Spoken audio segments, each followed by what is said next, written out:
بسم الله الرحمن الرحيم. بسم الله والصلاة والسلام على رسول الله. أما بعد، أعوذ بالله من الشيطان الرجيم. بسم الله الرحمن الرحيم. لئن شكرتم لأزيدنكم ولئن كفرتم إن عذابي لشديد.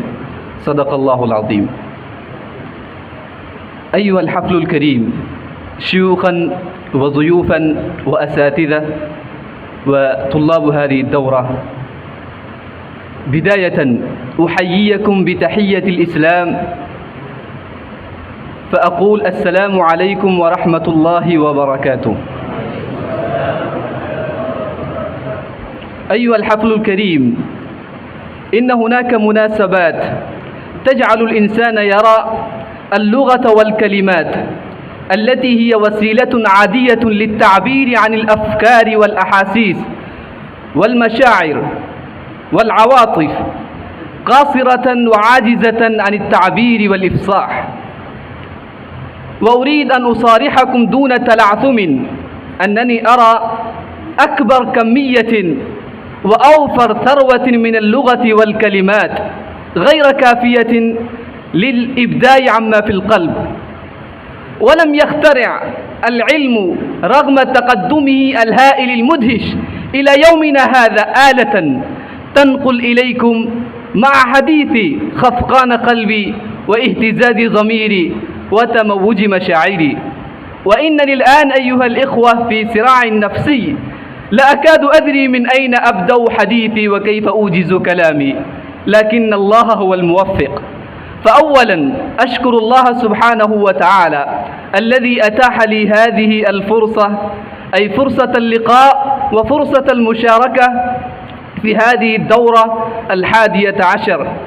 وأشكر الله سبحانه وتعالى أنه جمعنا تحت سقف مدرسة هداية الإسلام. أيها الإخوة الأكارم، لا يختلف فيه اثنان أن المعهد الإسلامي العربي لعموم الهند ونيبال لعب دورا بارزا في تعليم اللغة العربية ونشرها. والمعهد كما أظن أنها لا تحتاج إلى التعارف بل غني عنه. فأيها الطلاب، إنني شاركت في الدورة كطالب، ثم شاركتها كمدرب، ثم شاركتها كمنظم، ثم في هذه المرة شاركتها كمدير لهذه الدورة.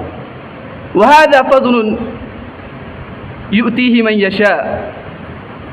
أيها الإخوة الأكارم، إنني جربت تجارب مختلفة ومتنوعة واستفدت خلالها خير استفادة. ولا أبالغ إن أقول إن المعهد هي أفضل معهد، يعني أن المعهد الإسلامي العربي هي أفضل معهد لتعليم اللغة العربية في أقرب وقت ممكن لطلاب المدارس الإسلامية في الهند. فأيها الطلاب، هذا من ميزات المعهد أنه يختار وينتخب أبناءه المتميزين ويوفر له البيئة للعمل. فأولا أنا أشكر الله سبحانه وتعالى، وثانيا أشكر الرئيس العام، أعني بذلك الشيخ شرف عالم القاسمي حفظه الله تعالى. وبعد ذلك أقدم شكري وامتناني إلى أستاذي الشفيق الشيخ حماد الكريم حفظه الله وتعالى. وثالثا أقدم الشكر والامتنان إلى مدير هذه الجامعة، أعني بذلك أستاذي الشفيق الشيخ مفتي سليمان آشودي حفظه الله وتعالى. وهكذا أشكر الشيخ مولانا علي آجودي حفظه الله وتعالى. وهكذا أشكر أخونا الفاضل مولانا الطيب حفظه الله وتعالى. ثم أشكر جميع الأساتذة الذين شاركوا معنا في هذه الدورة، خاصة منهم الأستاذ الشيخ سجاد عالم القاسمي حفظه الله ورعاه. وهكذا وكيف أنسى أن لا أشكركم أيها الطلاب فأشكركم من أعماق قلبي أنكم تحملتم المشاق وبذلتم قصارى مجهوداتكم في سبيل اللغة العربية.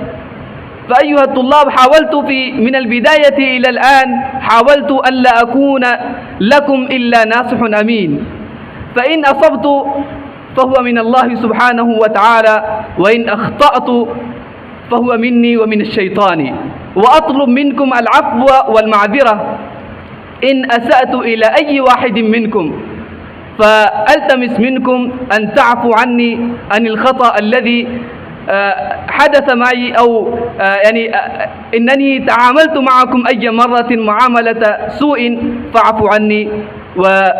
وأجدد شكري وأكرر شكري إلى أستاذي الشيخ حماد الكريم حفظه الله وتعالى، وأسأل الله تعالى أن يقدم هذه الدورة وأن يثمر مساعيها. والسلام عليكم ورحمة الله.